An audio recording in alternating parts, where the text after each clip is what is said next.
Hi there, and a warm welcome to the Bridge podcast, where we bring you insider insights and top tier advice from sales and marketing leaders to navigate your career path.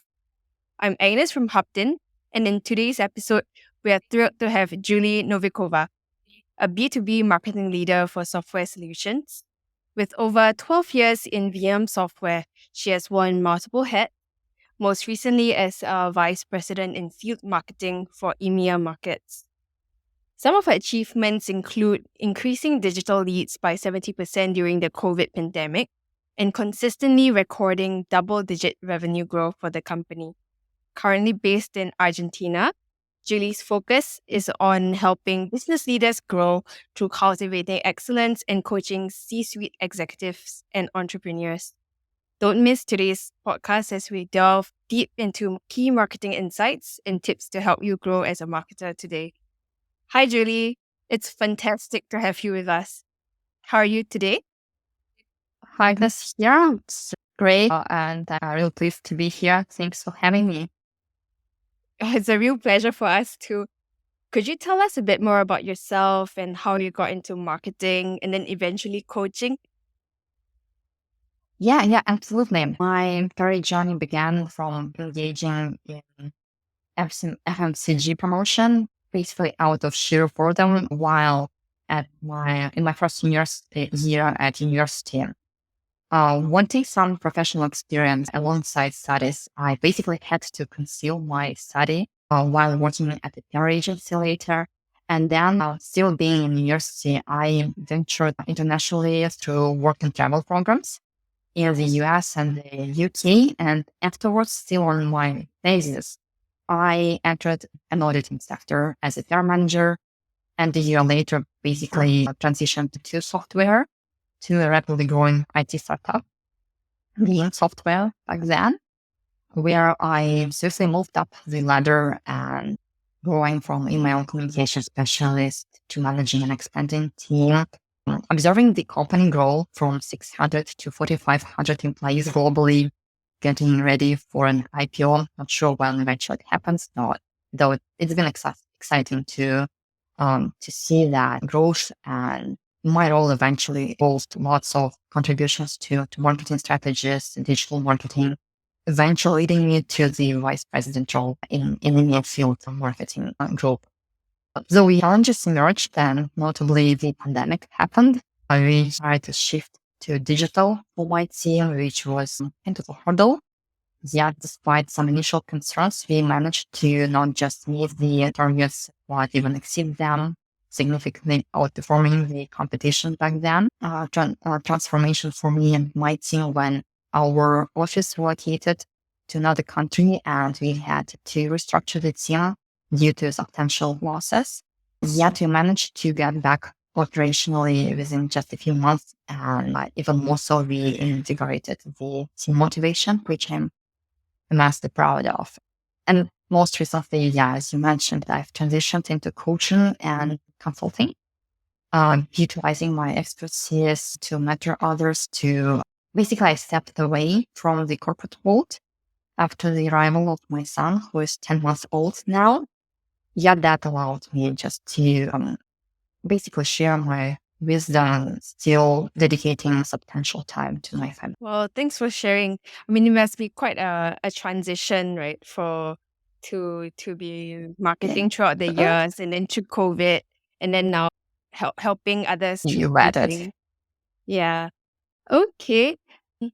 So what were some of the challenges, or what were some of the things that you implemented during COVID? I mean, because it was such a big change. I first, when I counted it, I was in a business trip, and I remember people started using all those antiseptics, and everyone was not sure like where all reading. And then I came back to the office, and everyone was like, "Wow, like, what are you doing here? You shouldn't be staying at home." And then we were basically asked to remain at home. And my team was absolutely shocked because in a field marketing, you're focused on events predominantly, and those were physical events. So the team completely had to move to digital, while usually that's a domain of a corporate marketing team. And they do tend to have some strict guidelines on what the local teams can engage into and what's their domain. So we had to be quite creative in terms of how we could then contribute together to the end goal. And basically, the team moved into digital. So we looked into the ways how we could expand what our corporate team did with webinars. We launched lots of activities with our system engineers and architects that were hugely technical and creative at the same time, because marketing team was behind that, trying to facilitate the process in a way they knew the events went well. And so it all hit us basically in March. And that was the second quarter. By the end of the quarter, we still not just met our performance targets. I remember they actually went up. And working with partners, you basically can this way to observe what's going on in the market, not just within your company, but through the lens of all those partners. And they were not quite ready to go and use all those platforms and to be as dedicated to this new realm of digital activities. So that eventually not just helped us to go through the pandemic, but even led us to a completely new way of doing things that we proceeded with after the pandemic. Wow. So it's a period of change, but also with that change, it brings about growth, right? It does. And personal evolution too. That's what I like the most, because for me also it's from the management perspective was kind of a learning curve when I realized that the team was not just acting based on what needed, but that they were looking for me as a leader to help them to not even solve the problems, but just to be there for them, to help them grasp what's going on, and just being together, trying to create this new field, just give a hand. And that was a new lesson, how you can be a human, basically. So that's been a transformational experience for me. I see. Okay. So maybe let's move into the marketing trends that you see right now. So you've been in the marketing industry for more than 16 years. And how do you see the marketing landscape change over these years? So initially I realized that there was a lot of focus on driving integrated campaigns.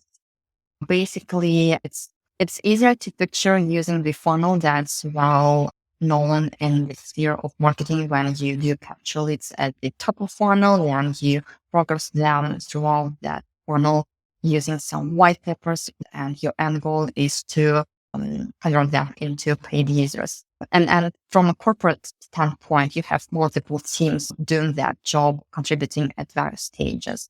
So the intention was to basically make that as an integrated effort. Everyone had to be quite well aware of all the different roles and to become less focused on just sole area of marketing, and become more multifaceted in terms of doing things. And that eventually helped us to drive some integrated campaigns, basically even meeting from templates in terms of how that could be done all together with a symbiotic effort and a way greater end result. Then, yes, the pandemic came, so that really helped us in terms of digital activities. And I remember there were lots of new technology options arriving by day, with some game type of events offered, when you can create your own avatar, and then using a platform, you would have your avatar and it would engage with others, and you could kind of have some kind of a virtual experience of going to the booth and engaging with the other vendors there. So that's been fun, to be honest. And helped us a lot to use our creative drive at that time. Most recently, I would potentially say that what I believe is kind of shaping marketing in a way is the eruption of AI, notably by ChatGPT. And those AI-powered tools actually help a lot to simplify some tasks that are easier, content creation, such as like SEO. I see some of the companies, they actually excel on that, integrating what they do from marketing standpoint technically. So that's revolutionized the day-to-day work. And also, we potentially will see how like more ways of application of that tool, and maybe not just that technology that comes every other quarter, if not sooner. So keeping up on those new technologies is something that is critical for a marketer now. And I see that actually is being quite helpful in the tech industry specifically. You mentioned marketers have to be very on top of their game to know all the different tech tools that they can use for SEO, for content purposes, right? But with AI around, do you think that marketers would be sort of displaced? Like we see like quite a few, like Hollywood content writers, they are just rioting or like, not really rioting, striking, yeah? Yeah. So what do you think of this situation? Or do you think that there will still be a market for marketers, or how will their skill sets have to change? No, you remember there was such speculations when everyone went online and we thought that the newspapers would done and there would be no way for them to survive. Yet we see how they actually grasped and took advantage of that shift. So definitely the world is not going to be the same. We are going to see that transforming our day-to-day activities. But I believe it mostly about growing your possibilities. So you potentially would spend a day writing a text a year ago, and now you can do that within 20 minutes. And that's going to be way better. So you have now more time to do something else. It's not about doing less or actually having less people employed. It's about doing bigger, greater things for a better cause. That's this my aspirations here. So that's a great way to look at things, right? Like how we can value it more, how productivity can increase with AI instead of just taking away our jobs. And yeah, maybe we can move a bit into the management insights that you have had while you were managing a team. So you were managing a team of about 60 marketers across EMEA. Can you share Correct. some insights into the different challenges that you face while managing such a diverse team? Oh, yeah, absolutely. I remember how scared of that I was initially. I thought that, having someone in the team who has experience twice as yours and knows the local market so well, what value you could actually bring to these people. And I'm fortunate to be able to have that really great team who helped me to understand the nuances of cultural differences, because that was, I guess, a foundation that in any international company, managing team across the EMEA is basically like diving in this cultural rainbow. It's more than just knowing when to celebrate Hanukkah or Oktoberfest. You've got to understand the different flavors in communication, their work style, their decision making. So back then, I remember that Hofstade's theory was a gem that helped me a lot. I picked it up during my MBA days, and it really explains a lot of peculiarities related to different cultures. And that's the treasure map if you want to work internationally. So that's something that was hugely helpful. And maybe if we talk beyond the cultural differences in terms of challenges managing such a dispersed team at EMEA, the other thing that I believe was critical is providing enough autonomy and sufficient authority to regional managers. So they do get the vibe of the region. They understand what's going on. They have to have enough sufficient authority to be able to act swiftly, to act fast on such local opportunities. And when we had a centralized team, and we even created a demand center to serve as a center of excellence to facilitate that process, to ensure that some of the email level things are done or scaled up centrally, and they could still share some know-hows and advice, but it was still critical to ensure that local managers stay agile and can drive their market quite autonomously. And to foster that process too, I believe it was critical to have sufficient time, face-to-face time with the team. I am a huge believer in this virtual world, still staying connected, not just on virtual way when you talk to your team directly, team members on one-on-one, But for someone who is new, like when I just joined the role, it was critical for me to come and travel once a quarter. And not just with marketers, but marketers plus sales, because them talking together for field marketing is just super critical. Sometimes it feels like it's not just about solving their issues, it's just about still having conversation. Such critical it is for that to be a foundation to then create some joint strategies to grasp their feedback and to act on it, potentially even sharing some joint targets. Anyway, having this face-to-face time was quite critical for the team that's quite well-gelled, who is working together for a long time. It could be an annual gathering. We did so having our marketing summit when everyone would come. We would have some guest speakers from other teams. Everyone would be preparing for that, and we could use that to facilitate the planning process for the next year. But the critical point was for us having a time together, having this boat trip and everyone dancing together throughout this night. So that's something that actually helps people to understand each other at a substantially different level when you have this face-to-face time too. This is a great point to make because I think during the COVID pandemic, right, everyone was working remotely. And then sometimes it feels a bit like distant, right? And people don't really know each other because you don't get the office communication, the offsite communication. Yeah, so true. Okay, this is great. But how often do you suggest that managers do one-to-one meetings with the other? So in my experience, when you have someone you work with for like a while, like a year at least, it could be once per 2 weeks. So that's a one-to-one.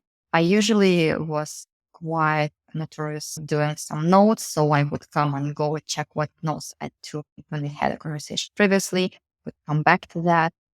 Usually then it would be more about the just supporting another person who has some issues. Because when you have someone quite experienced and they have their own people to manage, they know exactly what they're doing, they know their local region quite well. It's not that you can bring much in terms of any advice on what they do. It's more just helping to shield them from some of the challenges that might interrupt their work and some of their campaigns. So that I believe was my kind of focus for me. So then potentially I could even skip some of the meetings if no challenges for me to solve. If the KPIs are doing great, the progress is all fine, then having just team meetings together and integrating it in a way that serves to the benefit of everyone involved, then the cadence could be even less than once per 2 weeks. Okay. What would you share to your younger self when you first step into a leadership role? Like, what advice would you give your younger self? To be afraid less. I remember quite vividly when the role of a vice president was open. Someone came to me saying, like, why wouldn't you apply? And I was like, at that role, you will have to work with vice presidents of sales in each region. And those are such serious guys who know all the tech nuances. They are super experienced. And who am I to work with them? And I was not applying until basically the of sales called me offering the job. And I was, yes, just because like you cannot say no to that. Yet I was super secure. I remember after that, she said like, okay, you don't really have to say yes right away. You can think about it, etc. And I've had a long weekend to think about it. And what I came with after that was offering him reasons why he probably shouldn't hire me as a VP of marketing. He was like, I already made my decision. Are you doubting it? And I thought like, you should probably like be objective about yourself. So offering some positive things, what you could do better, you probably should highlight some risks. So I was kind of trying to balance it all out. And now I see like you just should believe in yourself, go straight for it, and knowing yourself well enough, you can learn, you can be whatever you just imagine to be. So that's probably something I would do. I would share that piece of advice to me, a young me. This is great. Yeah, I mean, I've heard of this thing called the imposter syndrome, right? Sometimes where, Yeah. yeah, but I think you're well qualified. Okay. But So yeah, did you find like any difficulties as a leader, as a woman in tech, in the tech industry? surprisingly not at all. There's a lot of conversation around it, and I have no idea like why exactly that's happening. Maybe it's just not some experience that I've gone through. I was super happy to be surrounded by very positive people. Those who would 100% believe in my experience, in my expertise, in my knowledge of my people, in our ability to work together to solve really difficult problems, to find ways to any issue, whatever comes there, to be very helpful. And I believe that that's quite critical. Is just when you work with people who share values that you have. And we were fortunate to have a set list of values of the company. And I really like the way it just appeared because, you know, when a startup evolves, it's not like they have a list of values right away. At some point, it's something that the HR team takes care of. But then they said, it's not like we have created this set of values, we have discovered it. And that's something that resonates with me because every company potentially has it already. It's this vibe that people have. It's how people are being hired. For instance, we used to say like Veeam Dream Team or people who kind of have this level of energy, type of spacing at work, etc. I mean, that people just have to stay quite a long time within the same managers who, yeah, some team members come and go, etc. But the core of it was intact for quite a long time. And we were quite happy working together in a way that was super trustful and helpful in many ways. So as a woman, again, I found it myself numerous times being surrounded just by male coworkers in the room, being maybe one or maybe another one. We had the beautiful assistant of the team, also female, French female. So sometimes with just two of us. And it was just wonderful experience. I tend to believe now that everywhere is like that. But still, I think that it could be at least it's a possibility. And we should be aware of that it can be done this way. Got it. It's very much the culture, right? That yeah. Exactly. Yeah. Sure.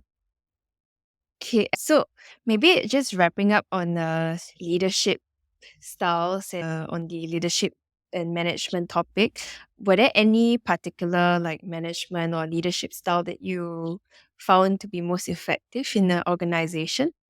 Yeah. Talking about the leadership styles, I would say that they must be relevant to what the situation calls for. Because I can definitely say that sometimes I would adhere to an autocratic leadership, potentially in times of turbulence when you should be decisive and like time is golden and you must quickly move. Yet it is to be balanced with the certain open communication to prevent some resistance, etc. In other cases, for example, implementing change, especially at the stage when you want to gather the feedback and work with others, you potentially would be kind of a democratic leader who is like in within the change process. Usually, you want people to be on board with that, to own it too, unless they are asked in advance at that stage initially, or even like involved into the process fully in that democratic way. It's then might be a very huge issue having that change implemented. So moving through that usually requires this type of leadership. On the other hand, I know sometimes I actually use bureaucratic leadership, especially in the times of some interruptions internally within the team. When my team had to be shielded from that, I would kind of show the guidelines, adhere to some processes, whatever it would take to ensure that my team works effectively and as long as it contributes to the company end goal. Yet potentially my preferred style would be a servant leadership, as when there's an experienced team, you can potentially do that just kind of helping the team with the resources, with the support, with creating environments conductive to their optimal performance. And recently engaging in the coaching, I see how our coaching approach actually fits in to that and helps individuals grow and develop. So in different types, basically in environment, different times, you potentially should be able to shift from one style to another. Hopefully I've managed to do so throughout these years, but I do believe, that other way around is just not possible. Yeah, I think it's a great point, right? Because we probably need to be a bit flexible, in when the situation calls for it, like during a crisis, Yeah. when everything is a bit messy, it really calls for some sort of and when a leader steps in, gives some sort of direction or focus, it's actually very welcome. Yeah. Yeah, you're absolutely right. And I had to learn that hard the way actually. So it wasn't the way I thought initially. It was one of the lessons I got throughout my experience. It's a great lesson. Thanks for sharing. So maybe wrapping up on the other aspects of life, right, outside of career, are there any sort of advice that you want to share with the people who want to explore a bit more on the marketing side or considering a career in marketing? Yeah, I had like hundreds of interviews as a manager, as a hiring manager. Values play a huge role in this case. So I do tend to try to check out whether there is a sync with a potential candidate. It also can be translated through the level of their energy, like how open they throughout the conversation, how confident, and what is their way of work pacing, how quick they can be. I also tend to be looking for someone who has been demonstrated motivation.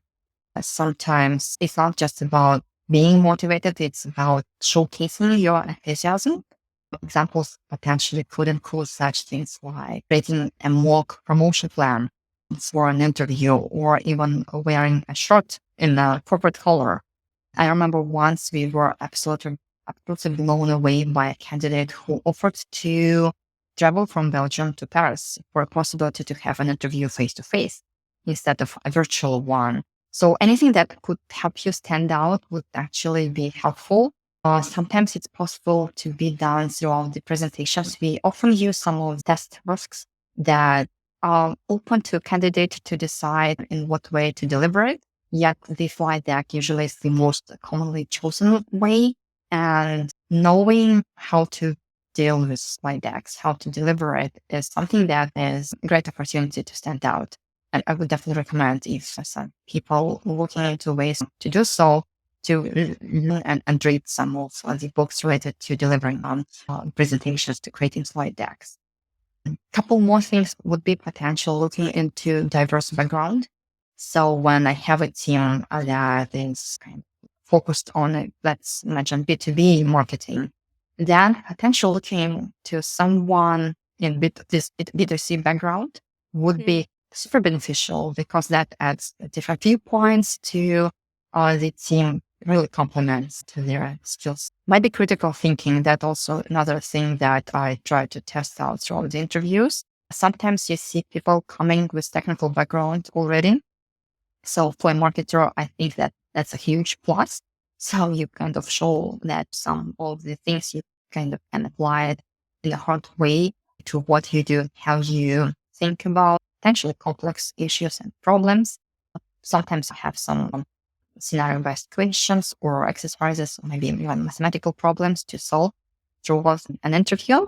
And that's helpful not just to check out the like this way of problem solving, but how adaptable person is to a stressful situation too. So they do need to showcase some sort of critical thinking skills. So thanks for sharing the things that you look out for when interviewing marketers. And lastly, before we just wrap up, where can people and learn more about you and connect with you? Yeah. I would say quite an obvious response, LinkedIn. So there, as well as on EDP list platform, which unites mentors. So that's also another option to get and find me there. Okay, that's great. So thanks so much for sharing all the different insights and the wealth of knowledge that you have, Julie. And as we close out this episode, don't forget to subscribe to the Bridge podcast and see you again. I will. Thanks, Julie.